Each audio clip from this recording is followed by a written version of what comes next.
حي على الفلاح.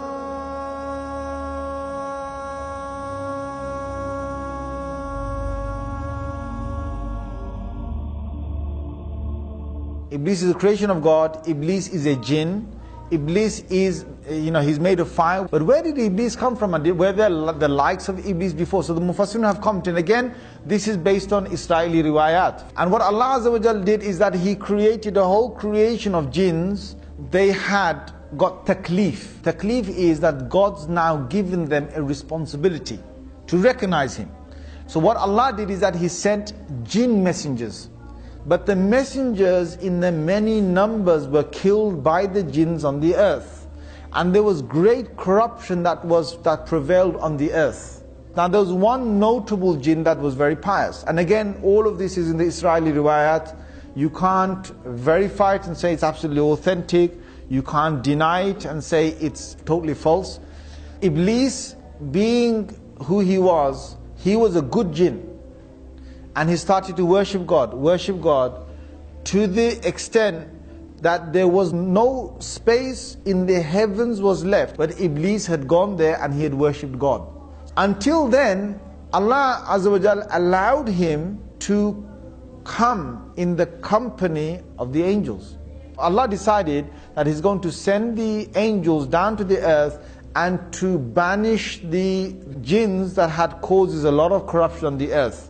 Iblis volunteered that if he can come with the angels to kill these corrupted jinns on the earth. And Allah Azza wa Jal gave him permission. So he came and they killed a lot of these jinns. They left only a few on the earth. And from these few again the progeny of the jinns would start. Now Iblis returns back. Suddenly Allah reveals to the angels and He says, when your Lord, your provider, when your sustainer said to the angels, I am about to make on the earth a vicegerent or someone who will take command, second in charge, or someone who will rule again, reign after the last reigning, I'm about to make a Khalifa on the earth. Now when Allah said that, Iblis got really happy. Allah is going to now make a Khalifa perhaps from the jinns. But Allah's decision wasn't that He's going to make a Khalifa or a vicegerent from the jinns. His decision now was that He's going to create this new creation. Now this shocked Iblis. And the story goes that he had already announced to the angels. He said, I'm going to create a man from dirt. And the angels, they were scared and they said, Ya Rab, are you going to create these human beings? We are glorifying you, we're praising you. And in other words, the angels were asking, are you not happy with our worship, Ya Allah? Allah subhanahu wa ta'ala says, you're not going to understand. I know what you don't know, I'll show you, I'll explain to you. And Iblis is thinking, I should be getting this position, not Adam, and this guy is created from dirt. So he creates Adam alayhi salam. And before he blows the soul into Adam alayhi salam, he forms Adam alayhi salam. And he left his body there. And now Iblis comes up to the body of Adam alayhi salam, and he finds that this body is dark and is made of clay, and Iblis starts hitting the body and it starts making sound. Now he's not yet alive. Iblis finds out that he can flow into the body of Adam alayhi salam. Because Adam alayhi salam is created from earth, and earth is a very dense creation, and Iblis is created from smokeless fire. And so he's like energy, and he can flow in and out of the body of Adam alayhi salam. And when he flows into Adam alayhi salam, he finds out that Adam alayhi salam is made hollow. He's empty inside. And as he's going around Adam alayhi salam, looking at him, his heart starts to develop a feeling. And it's the feeling of jealousy. And as time passes, the body of Adam alayhi salam is drying and coming into his form, and this jealousy starts to grow in the heart of Iblis, until it completely takes over his heart. Now Iblis, he doesn't fight against it. He lets it go. And this hasad starts to burn and grow until it completely takes over Iblis. We blew into Adam from our soul, from the ruh.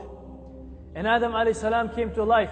And Allah said to the angels, bow down to Adam alayhi salam. all of the angels, Allah subhanahu wa ta'ala says, bow down. They all immediately, right away, they bow down to Adam alayhi salam. In Iblis, he doesn't bow down. And Allah subhanahu wa ta'ala says, "Oh Iblis, why don't you bow down when I commanded you to bow down?" Iblis says, "I'm better than him. You created me from fire, you created him from dirt. I am better than him." Allah subhanahu wa ta'ala says, "Oh Iblis, are you sure about this?" Iblis says, "Yes." So Allah subhanahu wa ta'ala says, "Get down from here. You are indeed cursed, and you have my curse upon you until the end of time."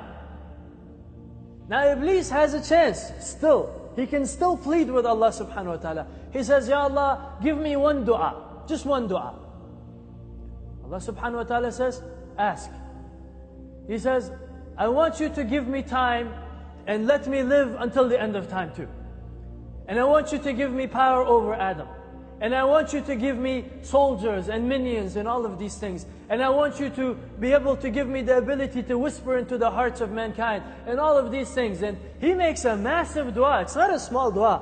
He says, "Give me kingdom until when?" The end of time. And Allah subhanahu wa ta'ala says, "You have time."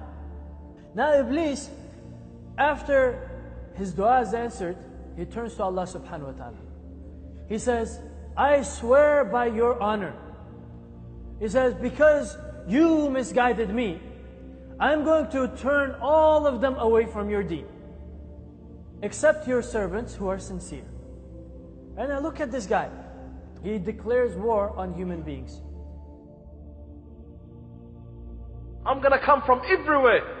I'm going to deceive them. I'm going to work on them. I'm going to do everything that I can do to take them away from the righteous path, to prove to you they're not better than me.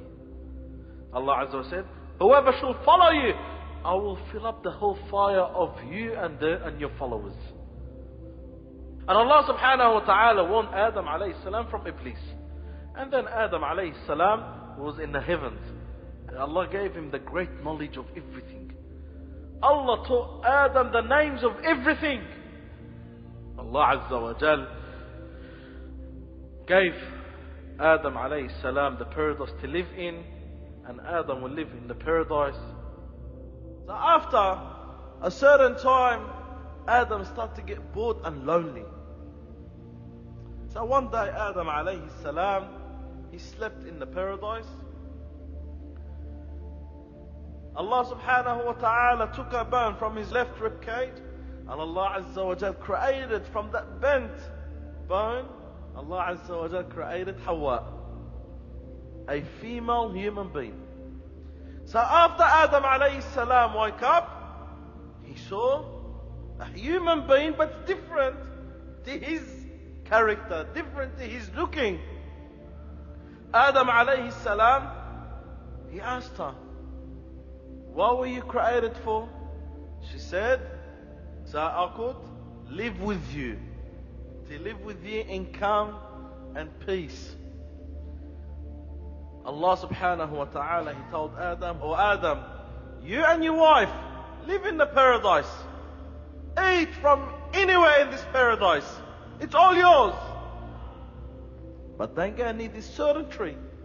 If you do, then you and your wife are from the oppressors." Shaitan was kicked out of the paradise, but Allah subhanahu wa ta'ala allowed him because of the challenge that he put.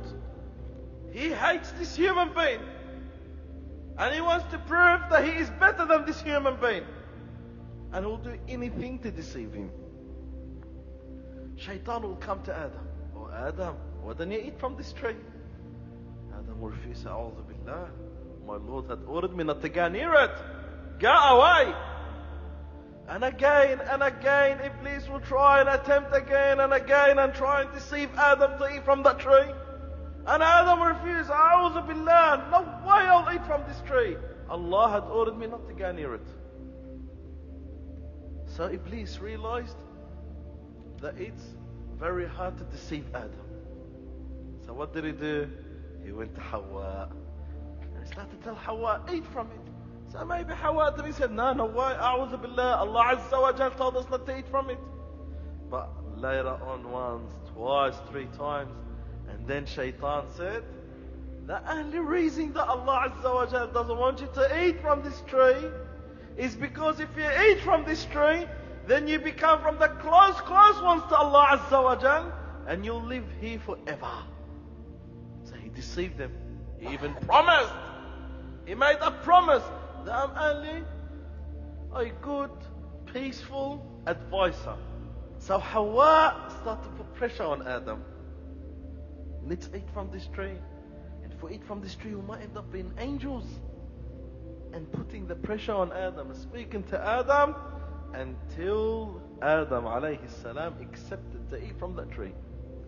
He thought if he eats that tree, he'll please Allah subhanahu wa ta'ala. So Adam alayhi salam ate from that tree.